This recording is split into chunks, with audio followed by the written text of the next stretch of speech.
देखिए DRT, ठीक है, ये क्या है आपका, ये है आपका डेट रिकवरी ट्रिब्यूनल्स, ठीक है। और जो डेप्ट रिकवरी DRT है, ये है आपका डेप्ट रिकवरी, फिर उसके बाद आपका आता है एपिलेट, फिर ट्रिब्यूनल्स, ठीक है। यहाँ पर आपका पहले फुल फॉर्म पता होना बहुत ज़रूरी है।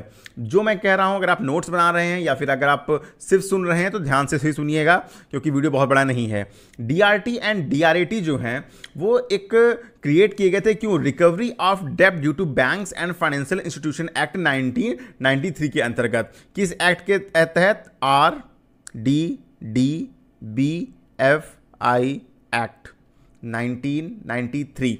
अगर इसको मैं लिख नहीं रहा हूं, नोट करना है कहीं तो नोट कर लीजिए, वरना आप पढ़ लीजिए। Recovery of debt due to banks and financial institutions act 1993।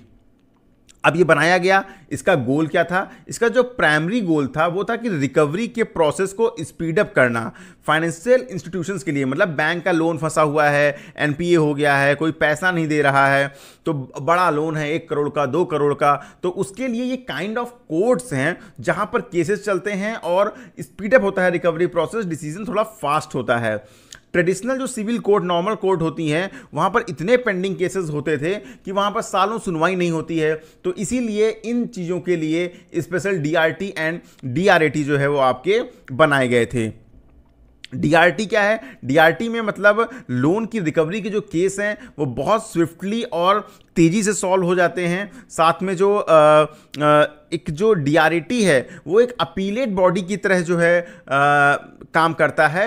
Appellate body की तरह मतलब भाई यहाँ से आपका कोई डिसीजन हो गया, आप उस डिसीजन से हैप्पी नहीं हो, अरे यार मेरे साथ तो अनजस्टिस हो गया, जज ने मेरी बात सुनी ही नहीं, तो उस डिसीजन के अगेंस्ट आप अपील कर सकते हो DRAT में, ठीक है। तो यहाँ पर ये DRAT और DRT हो गया।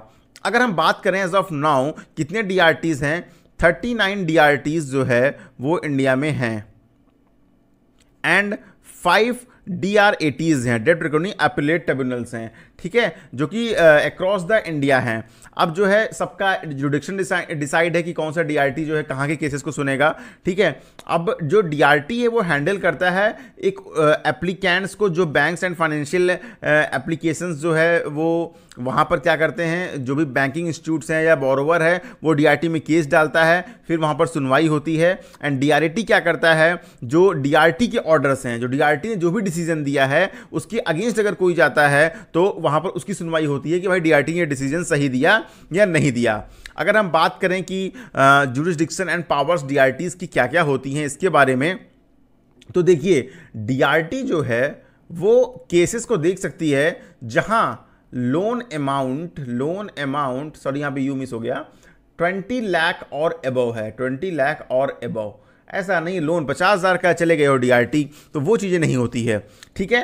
तो यहाँ पर जो है 20 लाख तक के ऊपर के जो लोन्स हैं उनका केस सुना जाता है। यहाँ पर जो है DRT क्या करती है, रिकवरी के ऑर्डर सुनने के बाद उसको लगता है तो रिकवरी की ऑर्डर इशू करती है, इंक्लूडिंग जो बोरोवर्स है उसकी एसेट्स का ऑक्शन भी करवा सकती है, ठीक है। अब बैंक ने बोला भाई पैसे नहीं दे रहे हैं, इनका ये लोन था, इनके पास इतनी एसेट्स हैं, 1 साल हो गए हैं फिर भी पैसे नहीं दे रहे हैं, तो वहां पर वो DRT डिसीजन पास कर देगी और उसके एसेट्स का ऑक्शन भी जो करा सकती है। DRT के पास पावर होती है, विटनेसेस को बुला सकती है, एविडेंस मांग सकती है, लोन डॉक्यूमेंट्स या और कोई कंपनी के डॉक्यूमेंट जिसको लोन दिया गया है उसके बिजनेस रिलेटेड डॉक्यूमेंट्स उनको मांग के उनको एग्जामिन कर सकती है एंड उसके बाद जो है वो एक डिसीजन तक पहुंच सकती है, ठीक है।